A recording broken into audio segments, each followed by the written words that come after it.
क्या इसको बनवाने के बारे में आप सोचती हैं कभी? एकदम सोच रही हूँ, क्योंकि भूसा उसा रखने का कोई जुगाड़ नहीं है। हाँ, तो कैसे संभव होगा ये बनाना? कैसे बनेगा कुछ नहीं, पतलों काटेगी, मड़े रखूंगे और क्या करूंगी। नमस्कार दोस्तों, मैं अपने YouTube चैनल सिस्टम का सच के माध्यम से आज एक ऐसे सच को दिखाने जा रहा हूँ जिसे जानकर आपको हृदय से बहुत कष्ट होगा। ज़्यादा और न कहते हुए मैं अपना वीडियो शुरू करता हूँ। आइए देखते हैं। यह बेचारी किस्मत की मारी, नाम सुनीता यादव, पति का नाम स्वर्गीय महेंद्र यादव। 5 साल पहले इनके ऊपर दुखों का पहाड़ टूट पड़ा। इनकी तो दुनिया ही उजड़ गई। इनके पति गुजर जाने के बाद अपने पीछे 2 छोटे छोटे बच्चे। ये लड़का जो सामने दिखाई दे रहा है उस समय ये 7 साल का था और इनकी जो छोटी लड़की है इस समय वो ननिहाल में रहकर पढ़ रही है। अपने जीवन को गुजारने के लिए इन्होंने किसी तरह मजदूरी किया, अपने आप को खड़ा करने का प्रयास किया। बार बार कई लोगों से गुहार लगाई कि हमें कोई रोजी रोटी दे दे, लेकिन किसी ने इस पर ध्यान नहीं दिया। अंत में थक हार कर इन्होंने मुख्यमंत्री के जन सुनवाई पोर्टल के माध्यम से अपनी शिकायत दर्ज कराई, जिसके जवाब में जांच अधिकारियों ने इनके साथ बहुत ही क्रूर मजाक किया है। उसे आगे देखिए। अब इस वीडियो को देखने के बाद आपको इनकी समस्याओं के बारे में थोड़ी बहुत जानकारी हो गई होगी। और इसके बाद इन्होंने जब ऑनलाइन शिकायत किया तो उसका जवाब क्या मिला वो अब यहां प्रस्तुत है। आगे देखिए। श्रीमान मुख्यमंत्री साहब, आपके शासन में महिला सशक्तिकरण का दौर चल रहा है। मैं एक बेसहारा, निराश्रित, गरीब और पिछड़ी जात की विधवा स्त्री हूँ। मेरे पति को गुजरे हुए 5 साल से अधिक हो गए हैं। मेरे पास जमीन के नाम पर मात्र 6 बिस्सा यानी 700 वर्ग मीटर कृषि योग्य भूमि है। मेरे 3 जेठ व 1 देवर, सभी लोग अलग अलग रहते हैं। मेरा ध्यान रखने वाला कोई नहीं है। मेरे 2 छोटे छोटे बच्चे हैं, जिसमें बड़ा लड़का मात्र 12 साल का है जो 6वीं में पढ़ता है। मेरी छोटी लड़की 10 साल की है जो 5वीं में पढ़ रही है। मैं अपने बच्चों का पालन पोषण करने के लिए असमर्थ हूँ। मेरे पास आमदनी का कोई माध्यम नहीं है। किसी प्रकार दूसरे लोगों के खेतों में मजदूरी करके अपना जीवन यापन कर रही हूँ, बच्चों को पाल रही हूँ। वैसे तो मैं भुवरपुर ग्राम पंचायत की रुद्रा महिला स्वयं सहायता समूह की सदस्य भी हूँ। मेरी सदस्य आईडी है 570 243 8, जबकि मेरे सजी की आईडी है यूपी 50 1603। मेरा समूह 2 दिसंबर 2020 से संचालित है। मेरे गांव में सामुदायिक शौचालय भी निर्मित है। जैसे केयर टेकर के रूप में मेरे ही समूह की दूसरी महिला को रखा गया है जो विधवा या मेरी तरह निराश्रित या बेसहारा नहीं है। इस मामले में ग्राम प्रधान द्वारा पक्षपातपूर्ण व्यवहार किया गया है। नियमानुसार मुझे केयर टेकर के पद पर रखना चाहिए था, लेकिन ऐसा नहीं हुआ। इस संबंध में मैंने ग्राम प्रधान पति श्री रामकृष्ण यादव से भी बात किया था, लेकिन मुझे आश्वासन के सिवा कुछ नहीं मिला। आज मैं अपने को बहुत बेबस लाचार महसूस कर रही हूँ। कभी कभी तो मन करता है कि बच्चों समेत जहर खाकर खुदकुशी कर लूं, लेकिन एक उम्मीद के रूप में आपको यह पत्र लिख रही हूँ। आशा है आप समाधान निकालेंगे। हम आपके बहुत आभारी रहेंगे।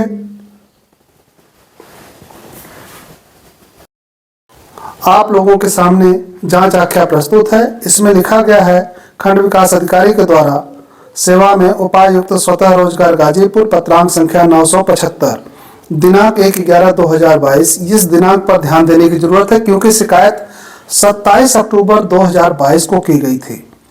महोदय, ऑनलाइन शिकायत संदर्भ संख्या 4001992202125 दिनांक 27/10/2022 के द्वारा प्रार्थी श्रीमती सुनीता देवी, पत्नी स्वर्गीय महेंद्र यादव, ग्राम भुवरपुर का शिकायती पत्र प्राप्त हुआ है जो केयर टेकर के चयन के संबंध में, जिसकी जांच ग्राम पंचायत सचिव से कराई गई। जांच अधिकारी द्वारा अवगत कराया गया है कि ग्राम पंचायत भुवरपुर में सामुदायिक शौचालय की देखरेख हेतु ग्राम पंचायत द्वारा रुद्रा महिला स्वयं सहायता समूह भुवरपुर का चयन किया गया है, परंतु केयर टेकर का चयन उसी समूह के द्वारा सदस्य संगीता पत्नी राधेश्याम का चयन केयर टेकर के रूप में पद पर किया गया है। अतः प्रधान पर पक्षपातपूर्ण का लगाया गया आरोप निराधार है। अतः शिकायत निक्षेपित करने का कष्ट करें। संलग्नक उपरोक्तानुसार नीचे प्रतिलिपि सुनीता देवी को दी गई है। अब यहाँ आते हैं जांच आख्या के प्रारूप पर, जहां सबसे ऊपर शिकायत संख्या लिखी गई है और शिकायत का विभाग ग्राम्य विकास विभाग और शिकायतकर्ता सुनीता वाइफ ऑफ महेंद्र यादव और जांच अधिकारी कोमल यादव, उनके दाहिनी तरफ मोबाइल नंबर दिखाई दे रहा है और ये निस्तारण का दिनांक है 1/11/2022 और शिकायत का संक्षिप्त प्रारूप है बाईं तरफ सामुदायिक शौचालय हेतु केयर टेकर के संबंध में, जिसका रिपोर्ट जो संक्षिप्त रूप में है वो दाहिनी तरफ लिखा गया है, हाथों से कलम से लिखा गया है और ये जांच अधिकारी श्री कोमल यादव द्वारा लिखा गया है। इन्होंने लिखा है, महोदय, ग्राम पंचायत भुवरपुर में सामुदायिक शौचालय की देखरेख हेतु ग्राम पंचायत द्वारा रुद्रा महिला एसएचजी भुवरपुर का चयन किया गया है। केयर टेकर का चयन रुद्रा महिला एसएचजी द्वारा उसी समूह की महिला सदस्य संगीता वाइफ ऑफ राधे श्याम का किया गया है। अतः शिकायत में यह कहना कि ग्राम प्रधान द्वारा पक्षपातपूर्ण व्यवहार किया गया है, यह निराधार है। और गवाही के रूप में यह देखिए कि जिसके खिलाफ शिकायत की गई है उसी का लड़का यानी प्रधान का लड़का मनीष यादव गवाह के रूप में, उसका मोबाइल दाहिनी तरफ देख सकते हैं आप और उसका हस्ताक्षर एकदम अंत में देख सकते हैं और उसके नीचे विजय जो सफाई कर्मी है या कौन है इनका, लेकिन जो मोबाइल नंबर है वो सफाई कर्मी का ही है, उन्हीं का है। विजय से बात करने पर उन्होंने बताया कि भैया मैंने कोई शिकायत नहीं की है, इस जांच में ये झूठी रिपोर्ट लगाई गई है। अब आके आप समझदार हैं, खुद सोच सकते हैं। अब जन सुनवाई पोर्टल पर शिकायत के जांच के प्रारूप पर कई प्रश्न चिन्ह खड़े होते हैं, जैसे कि जांच अधिकारी ने मात्र 4 दिनों में ही शिकायत का निस्तारण कर दिया गया और इसके जांच में आगे क्या हुआ, हम उसी पीड़ित महिला से बात करते हैं। तो आइए चलते हैं उनके पास। आइए अब दिखाते हैं आपको सुनीता देवी का घर।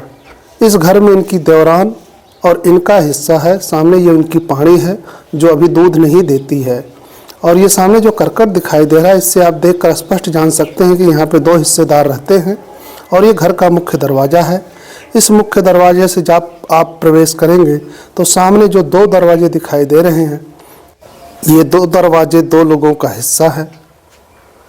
इसमें बाईं तरफ का जो दरवाज़ा दिखाई दे रहा है वो सुनीता देवी का है और दाहिनी तरफ का उनकी देवरानी का है। और सुनीता देवी के हिस्से में जो बाएं तरफ का जो फाउंडेशन दिखाई दे रहा है ये अभी भी अर्धनिर्मित है और आर्थिक स्थिति कमज़ोर होने के बाद ये इसको निर्माण करवाने में असमर्थ हैं, लेकिन एक उम्मीद कायम है कि एक दिन ये जरूर बनेगा। अच्छा, ये बताइए आपका नाम क्या है? सुनीता यादव। आप यहाँ भुवरपुर में कितने सालों से रह रही हैं? 16-17 साल हो गया। 16-17 साल। अच्छा अच्छा। आपका 2 बच्चा भी है? बड़े बच्चे का नाम क्या है? आदित्य यादव। अच्छा, कौन सी क्लास में पढ़ता है वो? 6वीं क्लास में। और लड़की? 4th क्लास में हो। 4th क्लास में पढ़ रही है। 10 साल की होगी। पिछले दिनों एक सामुदायिक शौचालय में एक महिला को रखा जाना था। सबसे पहले तो आप ये बताइए, आप किसी महिला स्वयं सहायता समूह के सदस्य हैं? जी। क्या नाम है उस समूह का? आप रुद्रा महिला स्वयं सहायता समूह के सदस्य हैं? हाँ। अच्छा अच्छा। तो इस समूह को आपको पता है कि इस समूह को शौचालय के देखभाल की जिम्मेदारी दी गई है? नहीं, मुझे कुछ नहीं मालूम है। मेरे से सब कुछ लेके गए हैं और पैसा मैंने 100 रुपया भरी हूँ। तो आपने अपने जीवन यापन के लिए कोई अर्जी लगाई थी सरकार के पास? और सरकार के पास नहीं, प्रधान से मैं बार-बार बोली थी कि मुझे काम कुछ दिला दो। अच्छा, आपने प्रधान जी से कई बार बोला कि काम हमें दिला दो, तो उन्होंने कोई सुनवाई नहीं की? नहीं की। तो आपने ऑनलाइन भी शिकायत किया इसके बारे में? कुछ चली, जब वो लोग नहीं सुने तब इसके बाद मैंने दरखास्त डाली। अच्छा, जब वो लोग नहीं सुने तब आपने विवश होकर दरखास्त डाला है। और दरखास्त डालने के बाद कोई अधिकारी आया था यहाँ पे जांच करने के लिए? नहीं, मेरे पास कोई नहीं आया था। प्रधान का कोई लड़का वगैरह? नहीं। प्रधान खुद आए थे? नहीं। अच्छा, पंचायत सेक्रेटरी आए थे क्या यहाँ पे? नहीं, कोई नहीं। वो भी नहीं आए? नहीं। अच्छा, लेकिन आपकी शिकायत का निस्तारण कर दिया गया है, आपको पता है? यानी आपकी शिकायत की सुनवाई हो चुकी है, ये आपको मालूम है? नहीं। चलिए, ये भी नहीं मालूम है, इनको देख लीजिए। इनकी शिकायत का निस्तारण कर दिया गया है, लेकिन इनको ये पता नहीं है कि हमारी शिकायत का निस्तारण हो गया है। नहीं और जैसा कि आप देख सकते हैं कि इनका निस्तारण हुआ है 1 नवंबर 2022 को, और इन्होंने जो शिकायत डाली थी वो शिकायत थी 27 अक्टूबर 2022 को, लेकिन कोई अधिकारी यहाँ पे जांच करने नहीं आया और उनके निस्तारण में ये लिख दिया गया कि यह जिम्मेदारी महिला स्वयं सहायता समूह की है। और ये आपकी नियुक्ति, यानी जो महिला केयर टेकर की नियुक्ति है, बोल रहे हैं कि ये समूह की जिम्मेदारी है। क्या आपके समूह के लोगों ने संगीता को नियुक्त किया है? नहीं, मुझे नहीं मालूम है कुछ। तो आपके पास आमदनी का क्या जरिया है? कुछ नहीं है, बिल्कुल कुछ नहीं। मेरे जांगर है तो करो और खाओ, नहीं है तब चलो चुप मार के बैठे रहो घर में। नमक रोटी मिल रहा करेंगे तभी खाओगे। आजकल जो पढ़ाई का सिस्टम चल रहा है, सरकारी स्कूल तो ऐसे ही रद्द हो गए हैं, अब प्राइवेट स्कूलों में लोग पढ़ा रहे हैं जहाँ महंगी फीस लगती है। बच्चे को पढ़ाना तो ऐसे में आपका बड़ा मुश्किल है। वही डाली हूँ, नाम पढ़ते हैं। और आपका घर यही है? हाँ, यही मेरा घर है। कौन सा घर है? आप अपना कमरा बता देंगे थोड़ा प्लीज? कैमरामैन से कहूँगा आएंगे साथ साथ।